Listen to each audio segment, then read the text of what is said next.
So how much nitrate do you manage? All of it.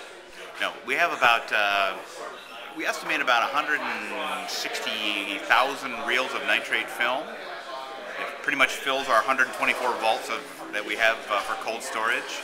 And there's always new stuff coming in. We just picked up some new 2 weeks ago in Lebanon, Pennsylvania, and next week we're heading up to New York to pick up more. What's on this nitrate film? Oh, we have a little bit of everything. We have everything from the original camera negative to the Great Train Robbery to all of the Three Stooges shorts up to about 1950. Let's see, Stanley Kubrick's first feature, Fear and Desire. We have the negative to that. And the holdings of studios like Columbia, Warner Brothers, RKO, Disney, Universal, and personal collections from people like Marion Davies and Mary Pickford and Edgar Bergen, etc. So tell us about nitrate and how delicate it is. Interestingly enough, it's not delicate at all. If nitrate is in good shape, it's a really good, hardy film stock. It resists tearing, and it actually resists breaking. The biggest drawback with it is its chemical instability. It's highly flammable. If it comes in contact with an ignition source, it'll combust and be gone in a matter of seconds. And also, if it's left to sit in poor storage conditions, it will begin to melt. It actually exudes nitric oxide and eats itself up and you'll end up with a can full of brown powder. So what do you do to prevent all that from happening?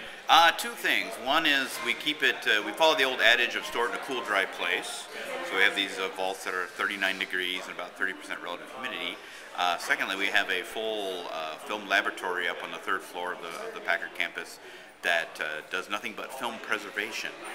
And we have a constant stream of nitrate going up there to be preserved. And a lot of them, of course, are things that we have discovered are beginning to exhibit signs of deterioration. What do you do then at that point? What do you do? At that point, then they will do a complete preservation. You know, if it's a print, they'll start with a new negative. If it's a negative, then they'll make a new fine grain, and they will go ahead and try to mitigate any sort of damage in the film, take out bad sections, etc., etc. Once that's done, though, the film comes back to us. We put it back on the shelf and hold it until such time that the next technology comes along. And as long as it's, as long as the film is not causing a hazard to our health, we will hang on to it to the bitter end. How often do you actually view nitrate film? In our theater, although we do have projectors that can show nitrate, we haven't shown anything yet because they haven't had the training to do it.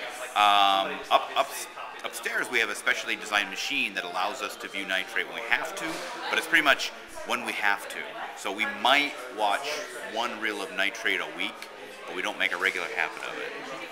What's it like? I don't think I've ever seen nitrate film. What is the difference in the quality of the film as opposed to print? Two things, and I haven't seen enough projected to really notice this myself, but I've always heard the quality of the plastic that nitrate is based on, the base of it, is extremely clear, so it allows a much cleaner light path through it, so there's less light scatter. So you get a much brighter image, and the amount of silver used in the emulsion was quite high, so you'll get really, really black blacks and white whites. And many people refer to it that there is sort of a glow in the nitrate image when it's being watched. I haven't seen it, but I do know just from looking at the films themselves that the still images themselves are really quite spectacular. It sounds quite magical, actually. It is.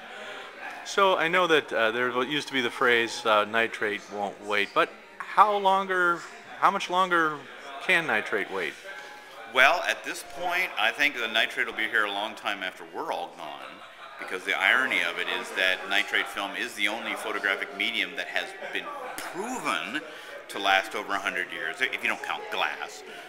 Because, like I said, we have nitrates from the 1890s that are not exhibiting any signs of deterioration, other than that they're just over 100 years old. On the other hand, we have safety material that's less than 50 years old that is curled up and unusable. So I've got one of those nitrate can't wait buttons, but I don't wear it anymore. I see. So if somebody, is it possible somebody will still be discovering nitrate film in 2050 or Oh 2070? yes, there is. I mean, I'm sure of it. I mean, I originally, I kept expecting, after working with it for 27 years, you expect the amount to go down, but it just keeps going up. And Wow. now we're getting into Europe, and with more of the, more of the opening of some of the European collections, we're seeing, tens of thousands of reels of nitrate showing up in Europe, and especially, I think Eastern Europe still holds a lot that we don't know about yet.